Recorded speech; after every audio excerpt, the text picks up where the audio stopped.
धाकड़ खबर, बेखौफसुमा बेबाक अंदाज। धाकड़ खबर में आपका स्वागत है। मैं आपके साथ हूं अकरम रेज़ खान। नीतीश कुमार फिर से एक बार बिहार के सीएम बन गए।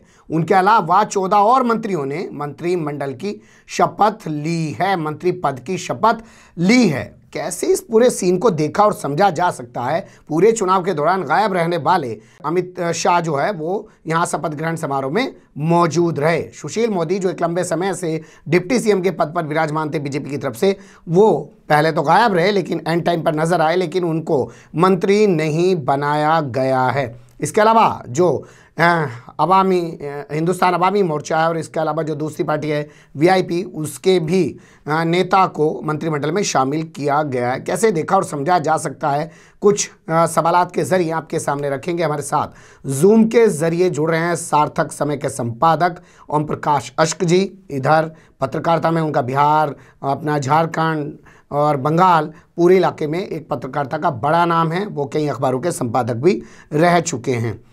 सर, मेरा पहला सवाल आपसे यही होगा आज कि आप पुराने जितने शपथ ग्रहण हुए हैं और आज का जो शपथ ग्रहण हुआ है उसे तस्वीरों की जबानी अगर बता पाएं तो क्या फर्क है? सीधा फर्क ये नजर आता है, पहले एक ही फर्क से समझें इस चीज को।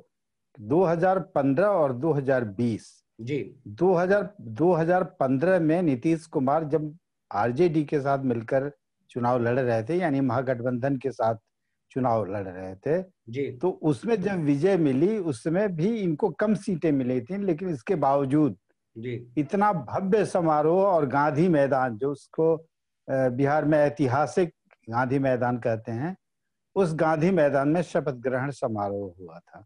जी। इस बार वह शपथ ग्रहण समारोह आनन फानन में ही, बल्कि सारी चीजें कहें कि कल उन्होंने शाम को दावा पेश किया, कल सुबह तक मीटिंग और परसों मीटिंग, ये सब चीजें होती रही।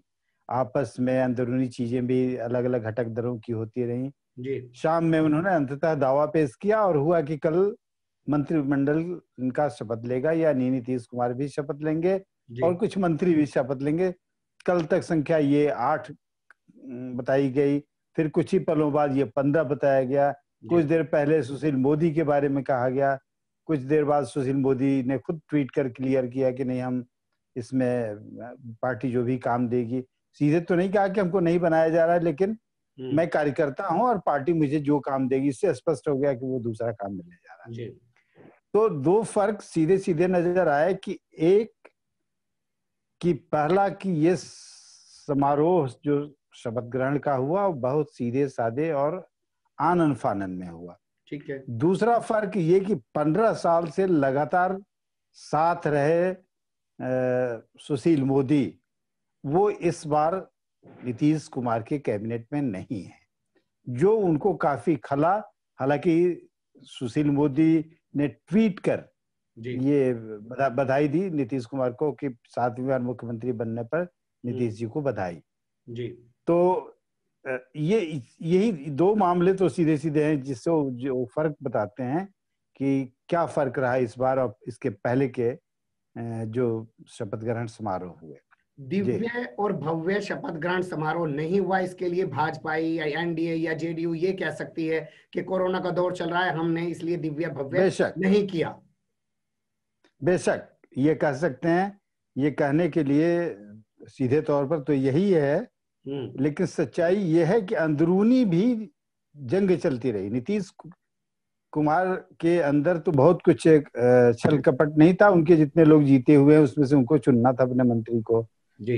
दूसरी तरफ बीजेपी में ये गुटबाजी बड़े सतह पर रही और बड़े चरम पर रही कि किसको बनाया जाए किसको नहीं बनाया जाए, क्योंकि एक सुशील मोदी का भी अपना खेमा है जी, जो अभी तक बीजेपी पर हावी रहा। वो भीतर भीतर ये पचा नहीं रहा है जी कि बीजेपी ने उनको साइडलाइन करने का, उनके किनारे करने का जो फैसला लिया वो कहीं से उनको उचित नहीं लग रहा है जी। इसलिए इस मामले में भी कहेंगे कि सुशील मोदी बीजेपी के अंदर के कला या भीतरी जो खींचतान है वो बनी हुई है, अभी भी बनी हुई है, इससे इनकार नहीं किया जा सकता। मतलब कुल मिला के आपका कहना यह है कि जो सादगी में प्रोग्राम किया गया, कम समय में प्रोग्राम को आयोजित कर दिया गया, पहले बताया गया 2 होंगे, फिर बताया गया 8 होंगे, फिर बताया जाने लगा 15 होंगे, इसके पीछे जो है वो उनकी आपसी खींचतान है। लेकिन फिर भी मैं अभी शपथ ग्रहण समारोह की तस्वीरों पे रहना चाहता हूँ। आपने 2015 से तो कंपेयर कर दिया सर, 2017 जी। से भी कंपेयर कीजिए, 2010 से भी कंपेयर कीजिए,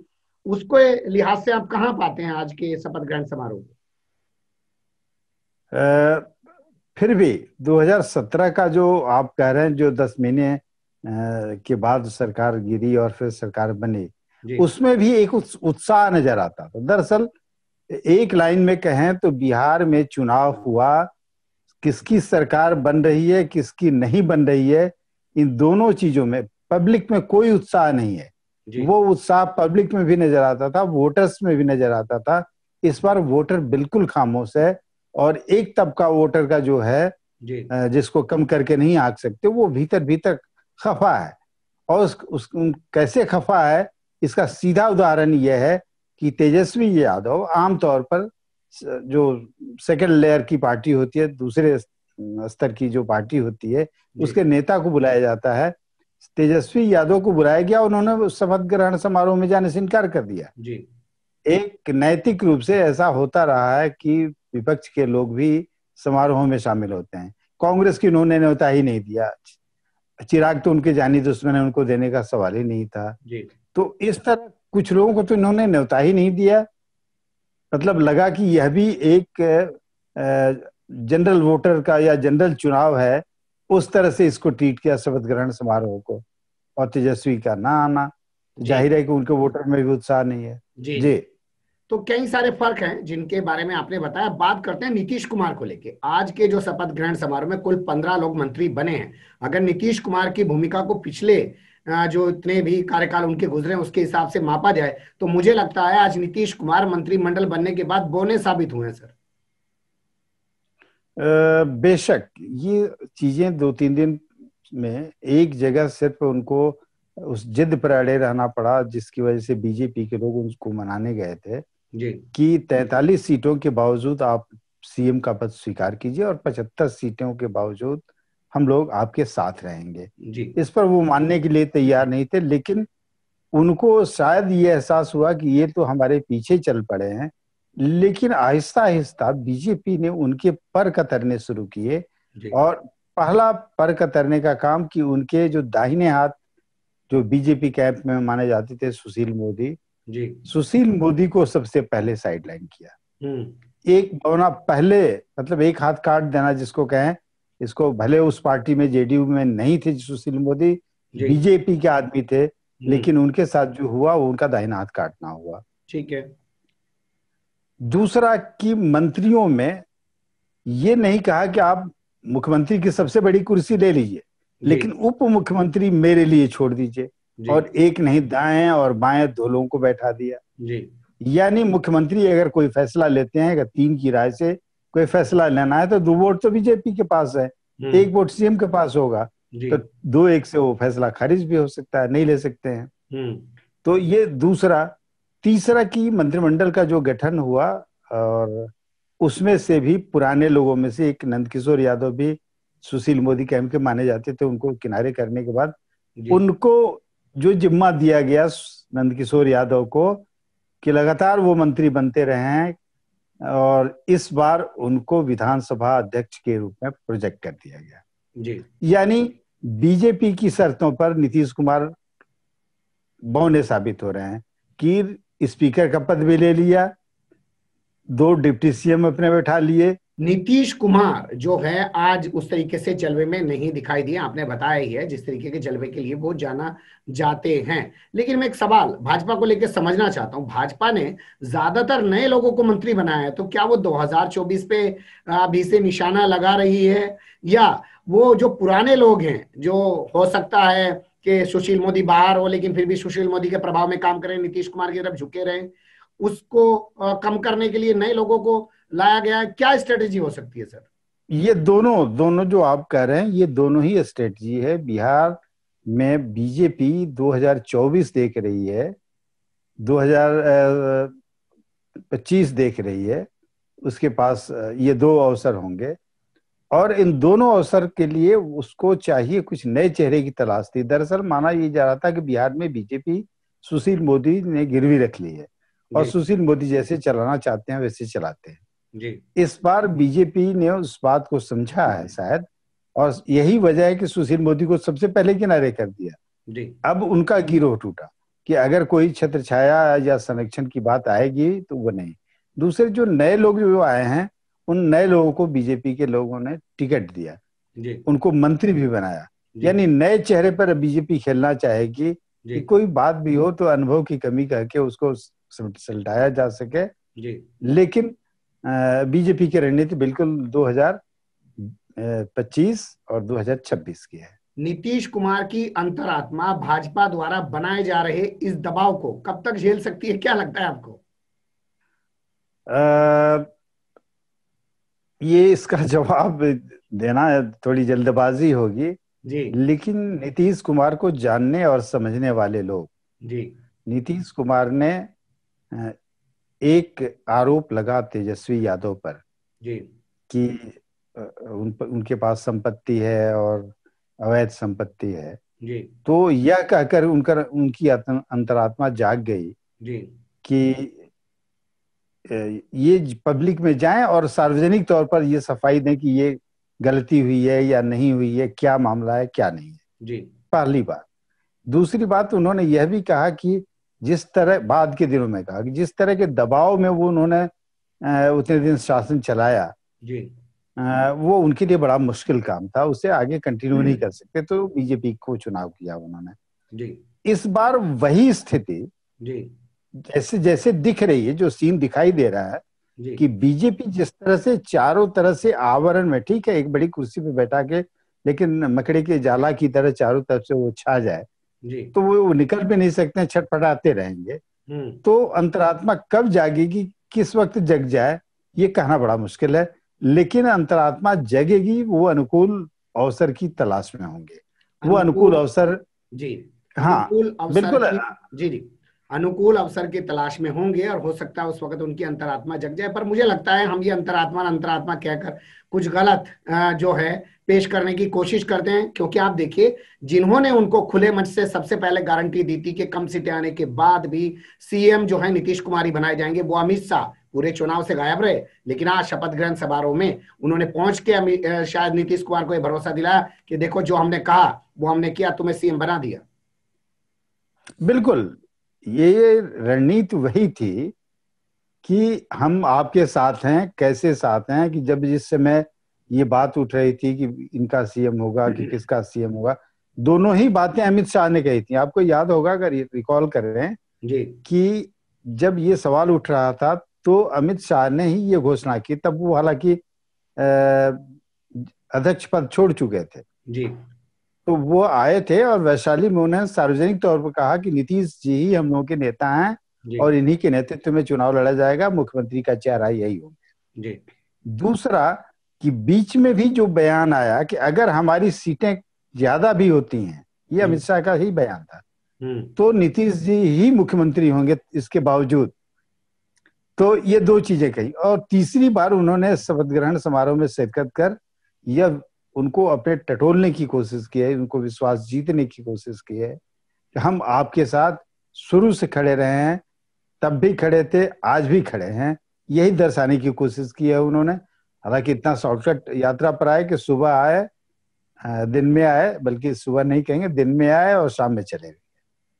उन्होंने नीतीश कुमार को कहा कि हम तुम्हारे साथ खड़े हैं, साथ खड़े थे और साथ खड़े रहेंगे, लेकिन चुनाव के दौरान साफ दिखाई दिया कि बीजेपी जो है वो किस तरीके से नीतीश कुमार के साथ खड़ी थी। नीतीश कुमार के सामने तो आगे कुआं पीछे खाई जैसी स्थिति थी, एक तरफ विपक्ष के लोग थे और एक तरफ खुद साथ में खड़ी हुई भाजपा चिराग पासवान, उपेंद्र कुशवाहा के जरिए उनको हराने में लगी हुई थी। और वैसा ही कुछ अब मंत्रिमंडल के गठन के बाद लग रहा है। रेणु देवी जो आई हैं, बताया जा रहा है कि नीतीश कुमार का जो वोट बैंक है जिस जाति का, उसको तोड़ने के लिए उनको डिप्टी सीएम बनाया गया। देखिए दो चीजें हैं, मैंने कहा कि बीजेपी एक एक कदम बिहार में, जैसे आपने युवाओं की बात की कि नए चेहरों को तरजीह दी गई है जी, ठीक उसी तरह जो दो डिप्टी सीएम बनाए गए हैं, एक दलित और एक पिछड़ी जाति से जी, यानी आप बिहार का गणित समझें जी, तो 50% अगर पिछड़ी आबादी है, ओबीसी और ईबीसी मिला दें, और 17% दलित आबादी, यानी 67% वोटर तो अकेले इसमें है। जी बीजेपी ये मान के चलती है कि इस 67% को कभी साध लें जी तो बाकी जो वोटर हैं, सवर्ण वोटर, वो तो मेरे हाथ से में परंपरागत मेरे वोट बैंक है। कुछ भी हो जाए, कोई भी आ जाए, कोई भी चेहरा उनके सामने आए, वो टूटते नहीं है। बीजेपी के प्रति उनका झुकाव रहता है। जी तो 67 और 17, जी 17% के आसपास वो भी हैं। जी 84 तो हो ये जाएगा। 84-85 वोट परसेंट का जो वोट आधार है, इस पर बीजेपी की नजर है और पूरी तैयारी। सिर्फ एक जगह बीजेपी बिहार में पिछड़ जाती है कि वो पिछड़ों की पार्टी नहीं मानी जाती है, वो दलितों की पार्टी नहीं मानी जाती है, वो सवर्णों और पिछड़ी जाति के कुछ बरियों की पार्टी कही जाती है। तो उस इमेज से निकलने की बीजेपी वहां कोशिश कर रही है और वही कोशिश करेगी। जी जी, कोशिश कर रही है। अब बात कर लेते हैं मिस्टर सहनी को लेके और मांझी को लेके।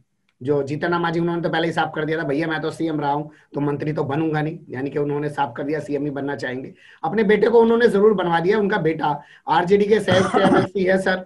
और इसके अलावा जो हाँ, सहनी है वो खुद हार के अब मंत्री बन चुके हैं, तो शायद उनको भी विधान परिषद से भेज दिया जाएगा। बिल्कुल, उनको भी विधान परिषद से ही भेजा जाएगा और इनका विधान परिषद का टेन्योर बेटे का जब पूरा होगा तो उसको भी एक्सटेंड करने में एक सहूलियत होगी। यानी अब ये भी तय हो गया कि मांझी और सहनी को ये 4-4 सीटों के अलावा एक विधान परिषद की सीटें भी इनको दी जाएंगी। ये इंश्योर हो गया। ठीक है, तो इनको अब आगे जो सरकार चलानी है, क्या वो वाकई में नीतीश कुमार वाले स्टाइल की सरकार चलती हुई बिहार में दिखाई देगी, या जो आज मंत्रिमंडल के गठन के मौके पे, जिसे हम शपथ ग्रहण समारोह कह सकते हैं, वहां दिख रहा था जैसे भाजपा की सरकार बन रही है, भाजपा का पूरा प्रभाव दिख रहा था मीडिया के कैमरों पे, वो सरकार में आगे चलने में भी दिखेगा? देखिए, वो दिखे न दिखे, लेकिन नीतीश कुमार के लिए इस बार की सरकार चलाना, खास करके इस बार की सरकार चलाना बड़ी टेढ़ी खीर होगी। टेढ़ी खीर इन द सेंस कि सबसे पहले जन अपेक्षाएं जो हैं, जन अपेक्षाओं को जागरूक किया बीजेपी ने, जगा दिया है। आपने 10 लाख की नौकरी की बात जब तेजस्वी यादव ने की तो आप लोगों ने मजाक उड़ाया। बीजेपी ने 19 लाख रोजगार की बात, जिसमें 3 लाख सरकारी नौकरी पहले साल में देने की बात की। तो सबसे पहला काम, सबसे बड़ी चुनौती नीतीश सरकार के सामने होगी। 2-3 तरह की चुनौती होगी। एक तो जो किए गए वादे हैं, उन वादों को पूरा करना। तो ये 19 लाख रोजगार सृजन जो इसके लिए वो मजाक उड़ा रहे थे, अब उस मजाक को अमली जमा पहनाना होगा। अगर फेल करेंगे तो नेता के तौर पर नीतीश कुमार फेल होंगे, बीजेपी फेल नहीं होगी, क्योंकि सीएम ये है। दूसरा कि नीतीश कुमार के सामने जो चुनौती है कि 2005 से 2010 के दौरान जो उनकी छवि बनी थी क्राइम कंट्रोल के मामले में, इस बीच में क्राइम बेहिसाब बढ़ा है। एनसीआरबी की रिपोर्ट्स बहुत गड़बड़ बताती है। भले कहने के लिए अमन, चैन और शांति, यहाँ तक एक स्लोगन है इनके बयान का कि क्राइम, कम्युनलिज्म और एक और शब्द है करप्शन। इस 3 क्राइम, करप्शन और कम्युनलिज्म से हम समझौता नहीं करेंगे। ये तीनों चीजें वो कहीं ना कहीं हैं और बड़े पैमाने पर हैं। लेकिन आज ही जैसे करप्शन की बात करें, अब इनके पास, सर छोड़ दीजिए, जाने दीजिए, फिर कभी करें। लेकिन आज ही सर वैशाली में जो लड़की के साथ घटना हुई है, उसको मार दिया गया, उसकी मां को घायल कर दिया गया, वो बता रही है कि किस तरीके की कानून व्यवस्था बिहार में है। लेकिन मैं फिर आखिर में नीतीश कुमार की तरफ आना चाहता हूं।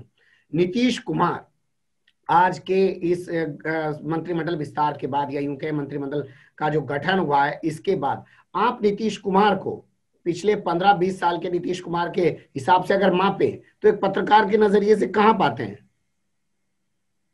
नीतीश कुमार बेहद कमजोर, मैंने मजबूत बिहार के कमजोर सीएम के तौर पर इस बार उभरे हैं। जो इनके अब तक के टेन्योर में सीएम बनने का जो 7 बार का रिकॉर्ड है, 1 बार का रिकॉर्ड 7 दिन का है, लेकिन उस समय अटल बिहारी वाजपेयी जैसे आदमी की ताकत इनके पास थी, एक नैतिक ताकत थी। वो 7 दिन रहे, चलिए वो अलग चीज है।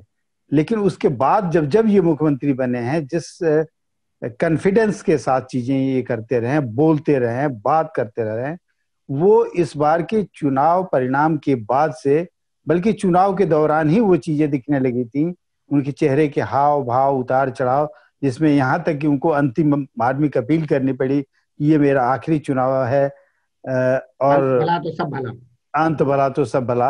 हालांकि बाद में उसको रिपेयर करने की उन्होंने कोशिश की कि मैंने ऐसा नहीं कहा था, लोगों ने गलत इसको समझा।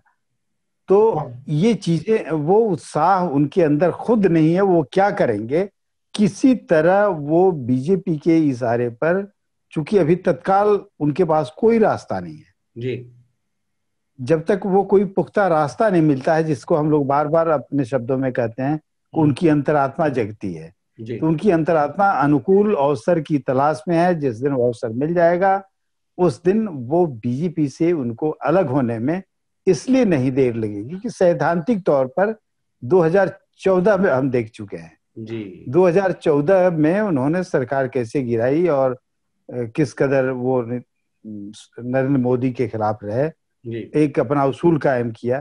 तो उस तरह का स्टैंड, उस मैंने फर्म स्टैंड जिसको बोलते हैं, दृढ़ एक कदम, वो उठाना नीतीश कुमार के लिए अभी बड़ा आसान नहीं होगा, और जब आसान होगा तो किसी भी वक्त हो सकता है। बहुत शुक्रिया सर। लेकिन कुल मिला के बात जो निकलती है वो ये कि जो एक शक्तिशाली, एक प्रभावशाली जो इमेज बनाई थी, जो सुशासन बाबू की एक इमेज बनाई थी नीतीश कुमार ने, आज वो उसमें बौने साबित हुए हैं। और आगे क्या वो अपनी उस इमेज को दोबारा पा पाएंगे या उनकी अंतरात्मा दोबारा जग पाएगी? ये सारे सवाल जो हैं, नीतीश कुमार की भूमिका, नीतीश कुमार की इमेज, नीतीश कुमार की पूरी सरकार के आसपास नीतीश कुमार पर घूमते रहेंगे और उन पर जो है नजर बनाए रखना भी जरूरी होगा इन सवालात को लेकर। फिर से जुड़ने की कोशिश करेंगे, कोशिश हम करते हैं छोटे बातचीत के जरिए ज्यादा चीजें आपके सामने लाएं। आप जानते भी हैं, रिकॉर्ड करेंगे, बनाएंगे, एडिट करेंगे और आपके साथ सामने जाएंगे। बहुत चीजें बदल जाती हैं, पत्रकारिता में पल पल चीजें बदल रही हैं। जुड़े रहिएगा धाकड़ खबर के साथ। फिर मिलेंगे आपसे, फिलहाल के लिए विदेश इजाजत।